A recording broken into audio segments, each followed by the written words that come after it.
Well, I told you I was looking for a good clown film. Man, have they been pouring in lately. So I was hoping with my latest title from Wild Eye Releasing that we would have the same results. Today, it is Wednesday, Wild Eye Wednesday. We review.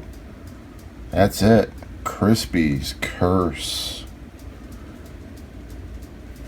So Crispy's Curse came out in 2017, around 2018.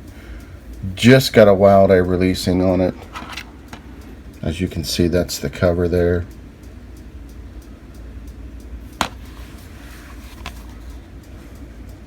Directed by John Williams. This does feature Derek Okra, Charles O'Neill, and John Williams. He'll have you in stitches. Let me show you the back. He's back, and no one's going to stop him now. The film is approximately 105 minutes. And let's go ahead and get into my thoughts. Before I do that, I will show you the inside as well. I don't know if this has the blue treatment or not yet. It really should if it does not. So let me get into this film here. I literally just got this yesterday. I've been dying to review this one. I even mentioned to a good friend that I was hoping I would get Crispy's Curse eventually at some point in time. I want to thank Wild Eye for sending me this copy to review, as I have been fiending to watch this one, as I have heard so much about this one. I've watched so many trailers and have been so excited to watch it. So we start off with the actual curse of Crispy. I'm not going to tell you exactly why he has the name, because you'll have to watch the film for it yourself. But essentially, he's conjured up at the beginning of the film, and you'll have to see how he's conjured up. But all of a sudden in this town, this quaint town, these murders start to happen. And people are losing it because the detectives, these cops, they can't figure out how these things are happening. Somewhat paranormal, and they're trying to figure out what is going on here. Along the way, while they're investigating, there's this band, and they're called the Messiah Fist, and they are a Christian rock group, but they're death metal. So you look at them, there's cussing and everything in their lyrics, but they are 100% supporters of Jesus. And they have a run-in with Crispy as well. And all of a sudden, it becomes like Crispy versus the world. So the detectives are looking for Crispy. The band is looking for Crispy. There's more killings at a house where these psychics are brought to figure out if the house is haunted. Also, as a result of Crispy. So it's almost like a manhunt for Crispy. Almost like an outlaw. Almost kind of like they're on the hunt to find Crispy. So all these groups are after him, and all these killings just keep on happening. He keeps showing up at random houses and doing these just dramatically bad, just horrible kills. I mean, they were outstanding. The gore was on point. I'm going to give you one of the kills, just so you have an idea how crazy this is. There's a guy in a tub. Crispy brings in a bag of piranhas and puts them in the tub with the guy. That's how on point the kills are in this movie. The kills were very creative. They were all thought out. It wasn't just like a standard stab or a slash.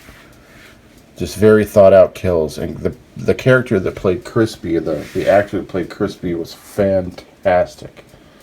I mean, almost like, the non-care attitude, He knows his time he's on borrowed time, and he's on limited time, and they're going to try to kill him. And so he just, the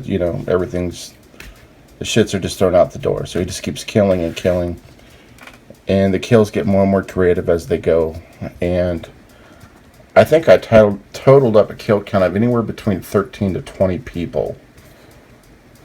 And it was just, I loved it from start to finish. And so along the way, the whole purpose of the film is you have this rock group, this paranormal investigation team, and the cops looking to capture Crispy. And he's just messing with them the entire time. So let's get into the pros. The gore was on point. The acting was great. The gentleman that played Crispy was fantastic. I loved how you actually got to hear some history about Crispy. There are movies that you do not see the history of a serial killer. You get to find that out as well in the film, which is a plus to me. I like to learn backstory. I did enjoy the band. The Christian death metal band, was entertaining as well. I thought the makeup was great. Special effects were on point. I didn't see very much CGI in the film whatsoever. But the kills, I'm telling you, were on point and they were creative. And this was just entertaining from start to finish. I would have to put this up there on one of my top 5 Wild Eye releasing films that I own right now. Cons, I don't have a lot of cons for this film. It was entertaining. It is a horror comedy.